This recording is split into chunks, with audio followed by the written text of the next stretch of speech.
Now, the Bible, especially the book of Psalms, is filled with prayers by suffering people, people who are going through darkness.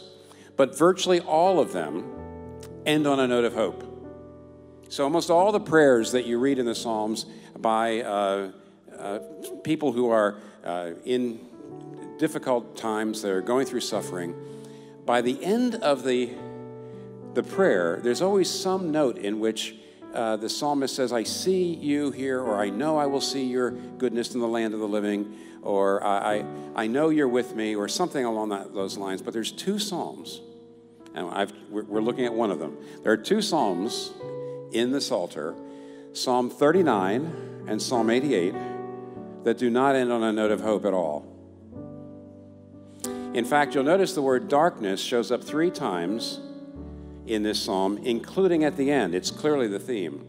And actually, even though in the English translation, the last line is, darkness is my closest friend, in Hebrew, the last word of the psalm is darkness.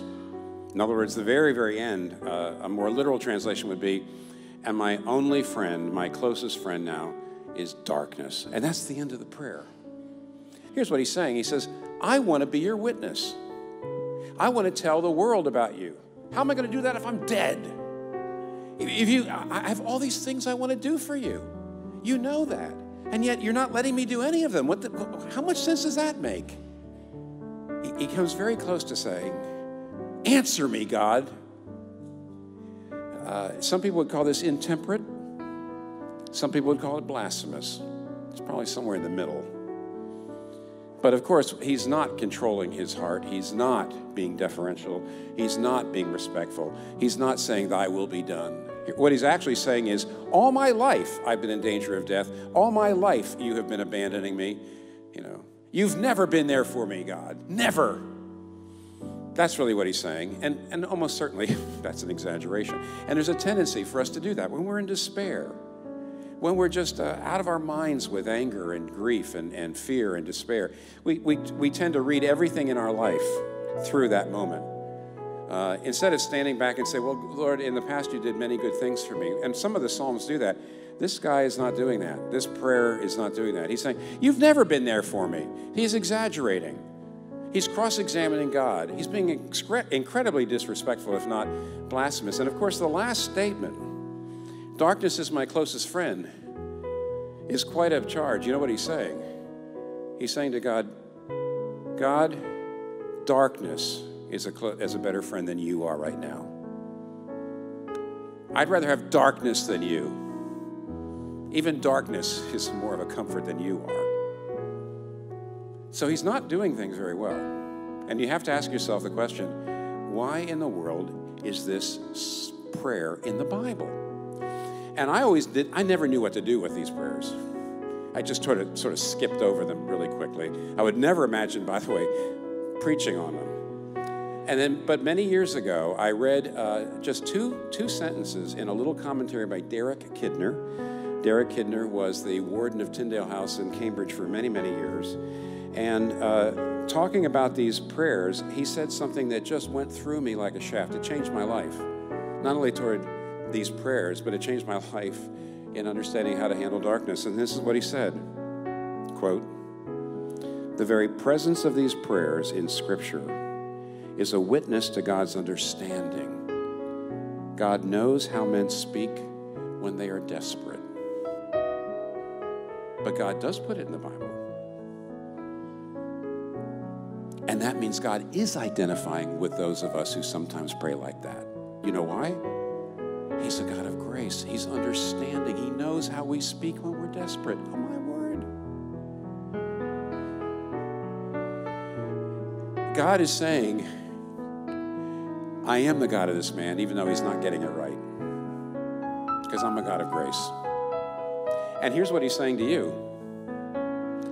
God is saying to you through this psalm, he says, I am your God, not because you put on a happy face in the morning. I am your God, not because you say everything right, not because you do everything right. I'm your God because I'm a God of grace. Well, it's true that he's not doing things right. He's saying a lot of things he shouldn't be saying. He's insulting God. He's saying quite a few things he shouldn't be saying. but he is saying them to God. And that reminds us of the entire book of Job.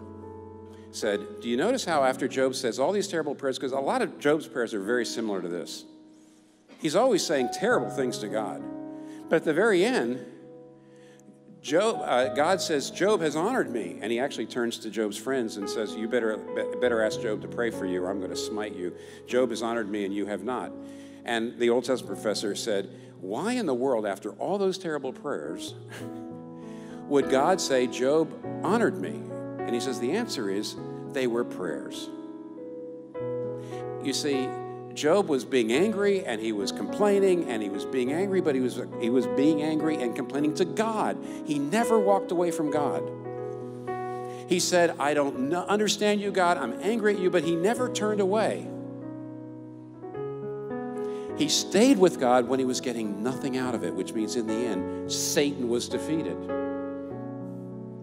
And what's happening here is this man, even though he is not in any way praying the way he ought to pray, he's still praying. He says, darkness is my closest friend, but he's saying it to God, which means Satan is defeated. Which means when you go through darkness, if you don't feel God's there, but you hold on anyway and you say, you know what? You're God and I'm not. And I'm not getting anything out of this, but I'm still going to pray. I'm still going to go to church and worship. I'm still going to love my neighbor. I'm still going to do the things I ought to do. That will turn you into a person not self-centered, not in a transactional relationship, up and down all the time. It'll turn you into a person of endurance, of stability, of strength, of greatness. Because the psalmist, the man who wrote the psalm, was a man named Heman.